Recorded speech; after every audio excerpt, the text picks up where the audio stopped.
Hi, welcome to Rose Red Homestead. Today we're going to do something entirely different, and it goes directly to emergency preparedness, food security, and self-reliance. Over the past 15 years, about 3 different times, I've gotten really interested in doing do-it-yourself solar cookers, cardboard and tin foil, aluminum foil. And I've now used 3 different patterns.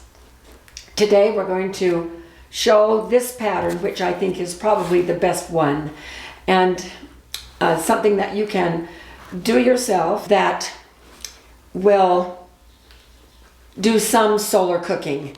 It certainly is not as effective as some of the commercial ones, but at least this one you've done it yourself and it will do a lot of different things. So we'll get started on this in just a moment.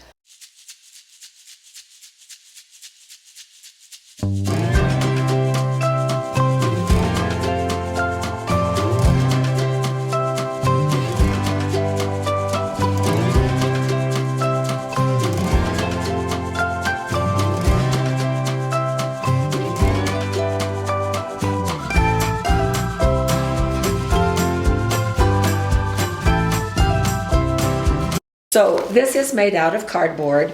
In fact, this was made out of the cardboard box that our blue water barrels came in that we did in a previous video out in the greenhouse. Notice that this has rays on the side. These are 15-degree rays that come all the way this way.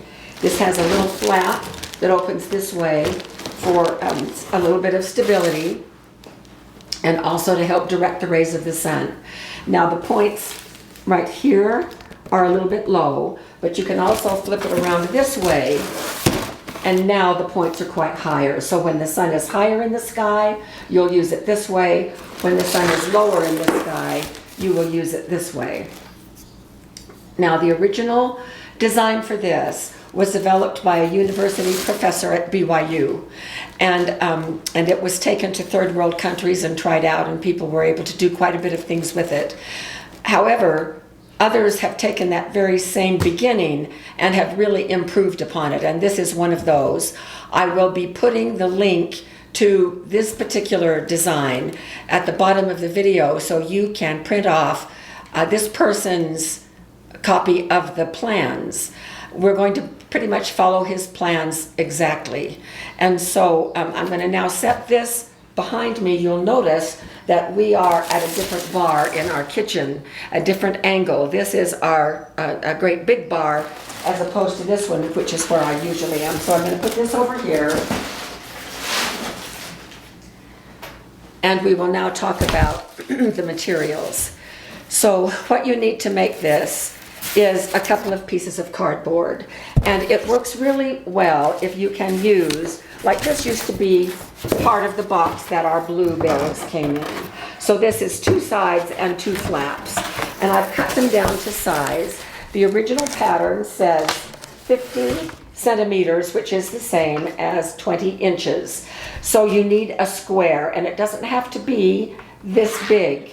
I made it this big so that I could have more exposure. But you can use a little bit of a smaller box if you want. But this piece needs to be a square. And then the flap should be, about 25 centimeters. Let's see how much 25 centimeters is. About 10 inches. You need about 10 inches on this flap, because this flap is where the pot sits, right there. One caveat, just to let you know, that the foil that we can buy, and I just used regular heavy-duty foil. It's the wide, it's 18 inches wide, which means it doesn't cover the whole width, and so I had to use 2 pieces. So if you want to cut this down to 18 inches by 18 inches so that one width of foil will work, feel free to do so. But I wanted to make this exactly the way the pattern is so that you can see how it turns out. So in addition to 2 pieces of cardboard, identical pieces of cardboard, a straight edge, and after you get this cut, you really don't need to measure anything, but you will need a straight edge. You could even use the edge of the foil if you wanted to. You will need some white glue, not this much, but you'll need some. I, in addition, got some foil tape, and I wanted to make mine a little bit sturdy and reinforce it with this foil tape. This is optional. You can just use regular duct tape if you like to hold things in place, but I like the stability of this foil tape. Also, the sun will reflect off of this foil tape, so I wanted that as well. You will need a paintbrush, and this is just a very inexpensive but wide paintbrush. A bowl to mix up your glue. You're going to mix glue with some water, and then you're going to paint the glue on the cardboard to stick this down. Then I also have a utility knife, and I have some offset scissors that are great for cutting cardboard, but we'll use these a couple of different ways. And then you will need, if you don't have a protractor to measure those 15-degree angles, just take a sheet of paper. I just pulled this out of a little yellow tablet, and I'm going to make it into a square. And I'm going to do some exaggerating right here so that you can be sure and understand what I'm doing. So the first thing that I'm doing is that I'm folding a diagonal, and then across that diagonal, I'm going to cut along this edge so that I can make a perfect square.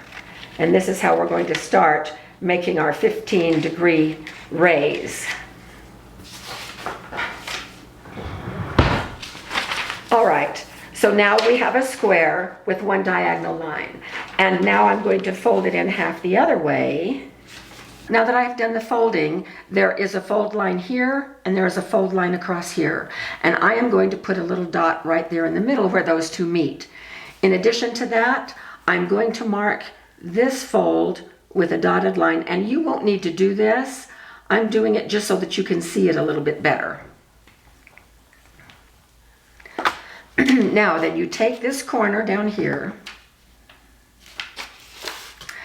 and you follow this highway straight out, and the paper's going to tip a little bit, and you keep going and going until, if you were to fold it, that fold would be even with this corner. So you're going to keep going, keep going, keep going until you can fold it at that exact point. And then you bring this side over and match it up with this edge. If you looked at it this way, this would be a 60-degree angle.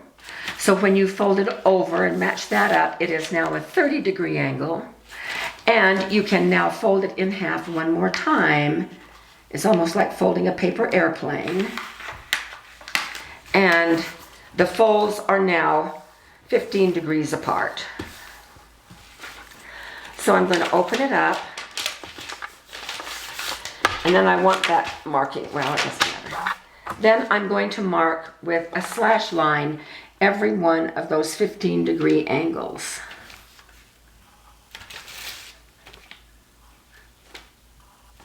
So we have 6 sections of 15 degrees each.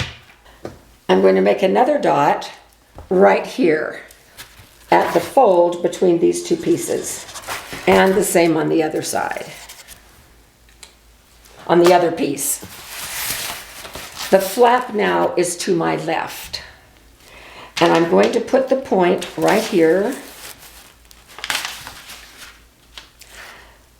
line up the straight edge of the paper with this fold, and I'm going to mark where each one of these slashes is.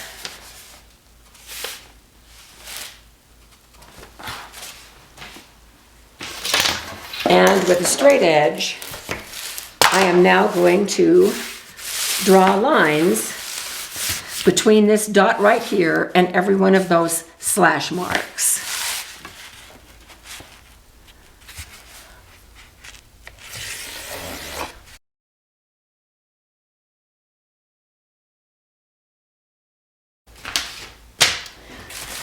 Next, this piece has to fold inward on every one of these lines. And so we want to score these lines but not cut through the paper. We want to score them as deep as we can, so once we put the foil on and spread that foil out nice and flat, that we will be able to see the indentations where these are. Okay, so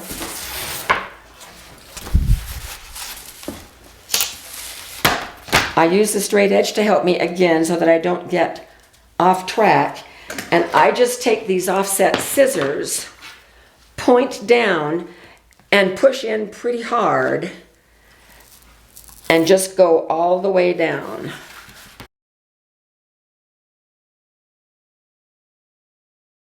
Now we are ready to glue on the tinfoil.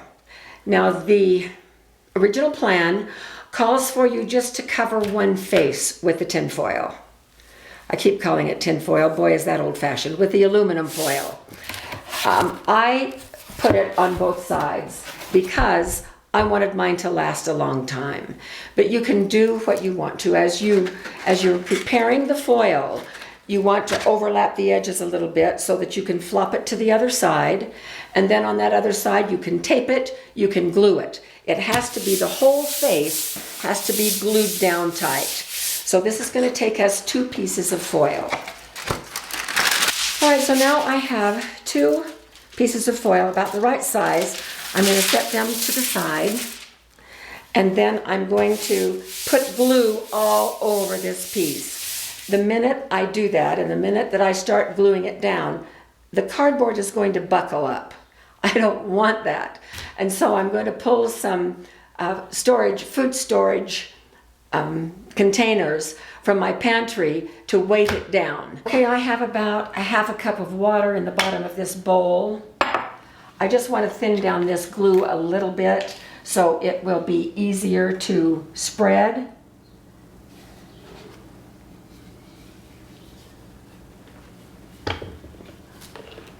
And there's no special recipe, just thin it down some.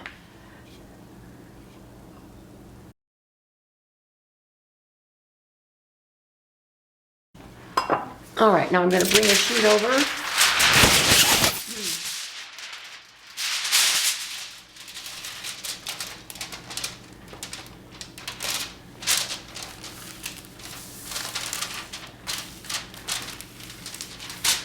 And if you get a wrinkle like this, it's real easy. Just pull it up and stretch it out again. Pull it up, stretch it out.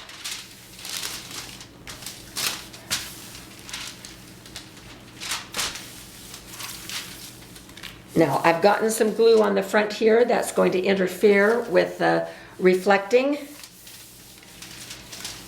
So we'll wipe that off soon. Now I'm going to put the second piece on, and I'm going to overlap some glue right here.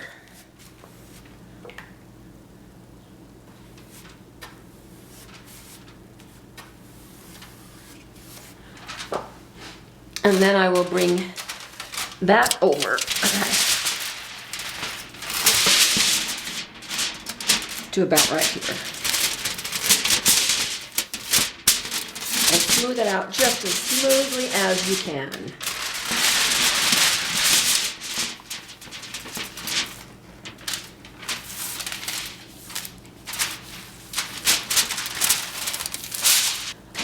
We're going to flip it over, and now I'm going to weight it down. Yeah. I have this weighted down, and it will need to dry for about an hour before we proceed. Meanwhile, there's an overlap right here with enough foil on this side that I will use it for the other piece, which I'm going to fix over here. It has been a couple of hours, and this is what we've done. The glue has dried pretty much on the back. I just folded the foil over, and then we taped it with the foil tape. And you can tape it with any kind of tape you want. If you want to, at this point, you can also cut another piece of foil to put right here, and the 18-inch, if you've left your margins wide enough here, the 18-inch will fit perfectly, and you can just run a piece along here. If you want it to be a little bit more sturdy, I plan on keeping mine for a while. and I'm going to do a lot of practicing in it. I'm going to show you some of the practicing that we did in some clips today. So both of these are identical. They have the flap off to the left, and they have the raise off to the right. And I took my fingers and just went along every little ditch, little channels, making these fold places really strong. And then what we're going to want to do is to then use those little markings and then just gently fold up along those lines.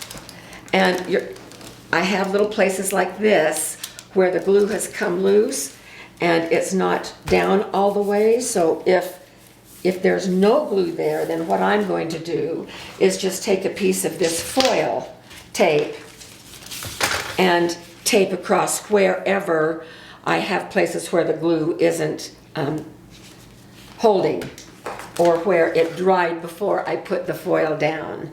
And so I'll do that after I get the whole thing together so I can find out where all of them are. And so these just fold up a little bit. There's another little fold right there that isn't cooperating, so another place where the foil tape can go. All right, and then what we need to do on either this one or this one, it really does not make any difference. We need to, in this crease right here, we need to cut through all layers 10 inches, halfway up.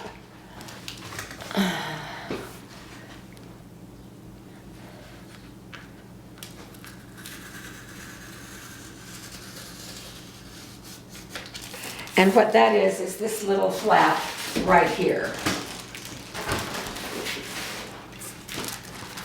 And then this folds up.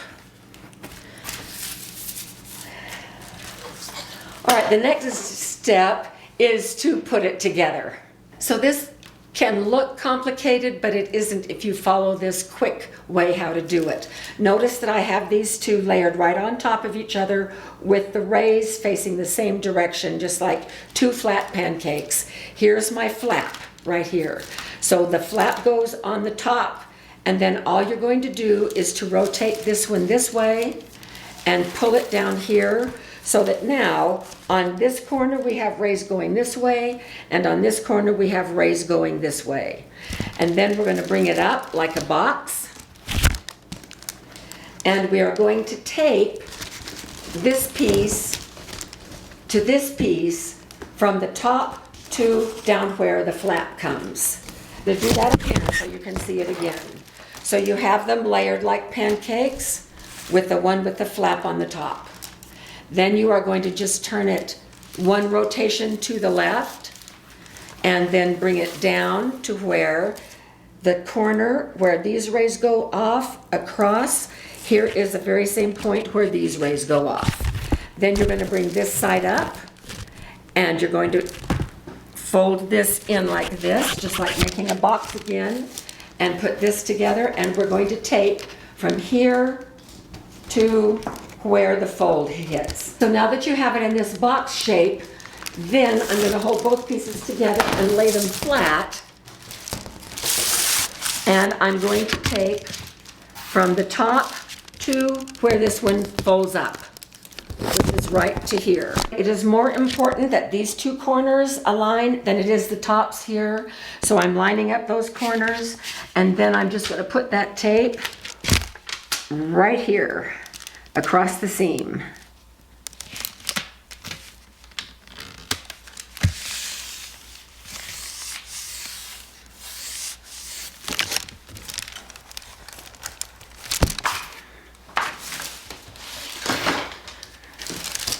Okay, now we have part of our box done.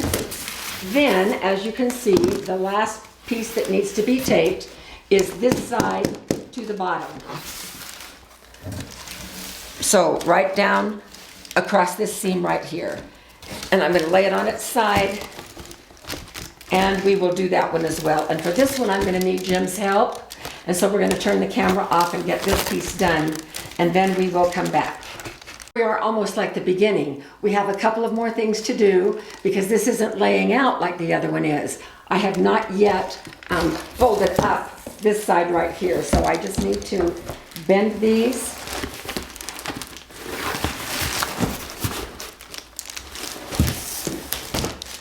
And these, which I've already bent, they're coming out nicely.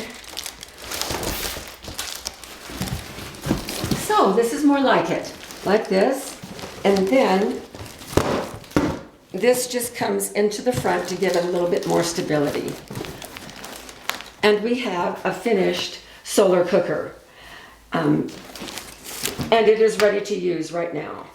I want to give you a couple of hints, and then I've made some video clips of some experiments that I've done with both bread, comparing it to the Sun oven, and also to just heating up some taco soup.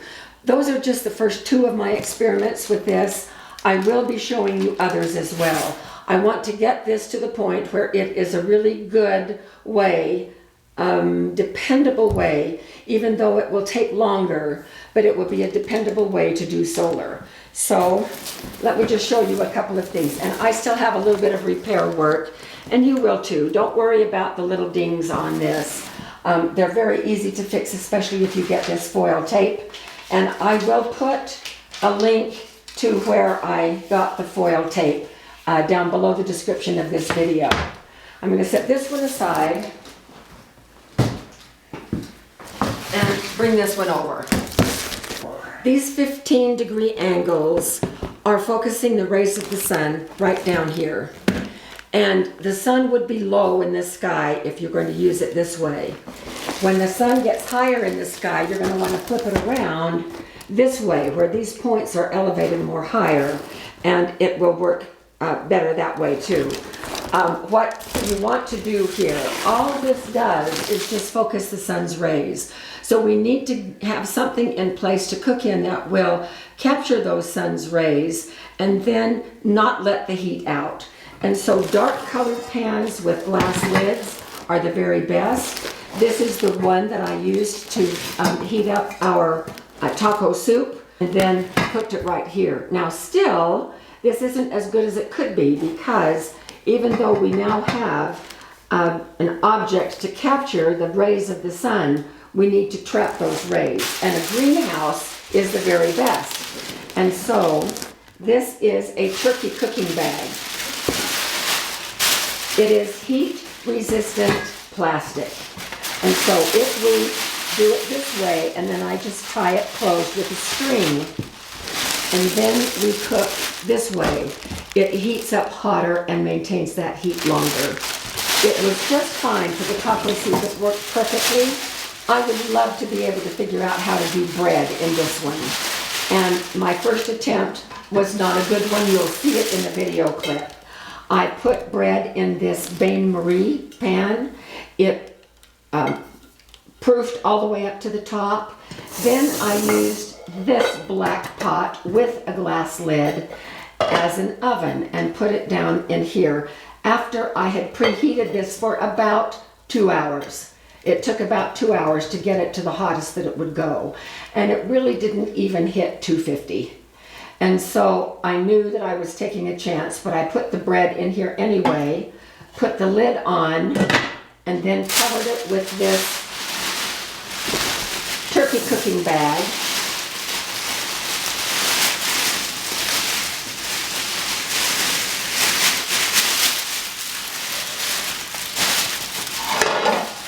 To try to hold the heat,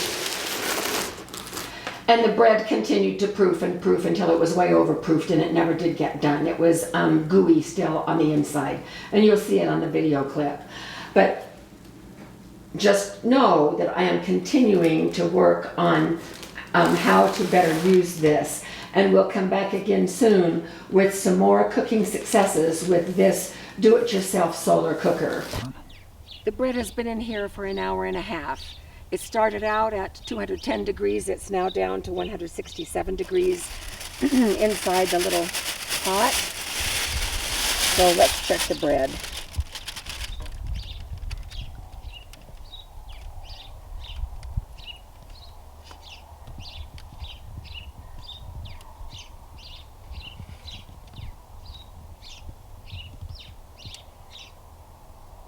not anywhere near done.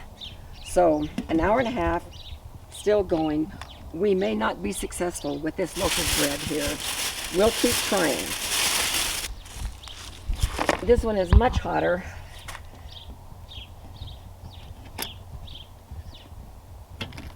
All right, I'm going to let the steam out.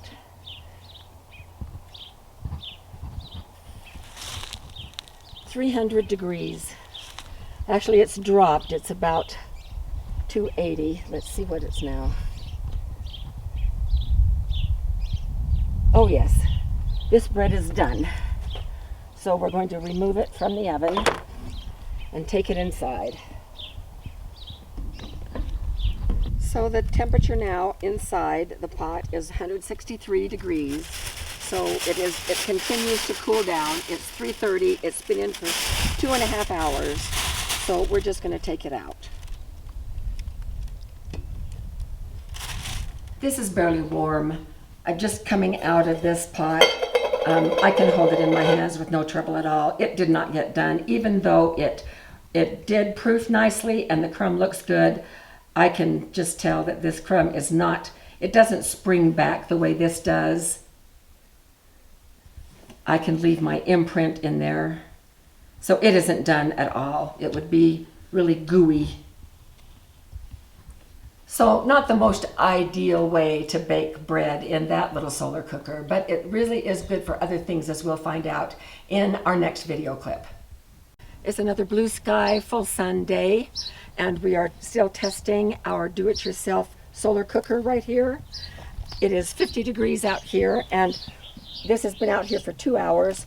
We have boiling around the edges. This is taco soup. We're going to take it in the house and take a look at it. It is now ready to eat, and it has been simmering. You can see the steam coming off of it. Now, it has not been up to a rolling boil. This is my thermometer. I've been monitoring it. What you don't want in solar cooking is to have the food out there and it's being held below 140 degrees.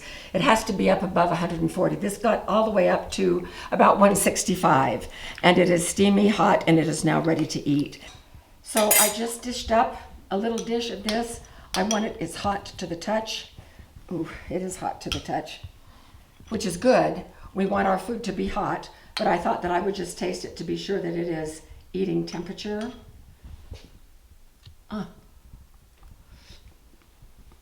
Ooh, hot, hot. It's plenty hot for eating. So hope you enjoyed this and enjoy the video clips, even though the bread in here was a failure. The bread in the sun oven did the best ever. So we will see you again soon with more videos on how to use this do-it-yourself solar cooker.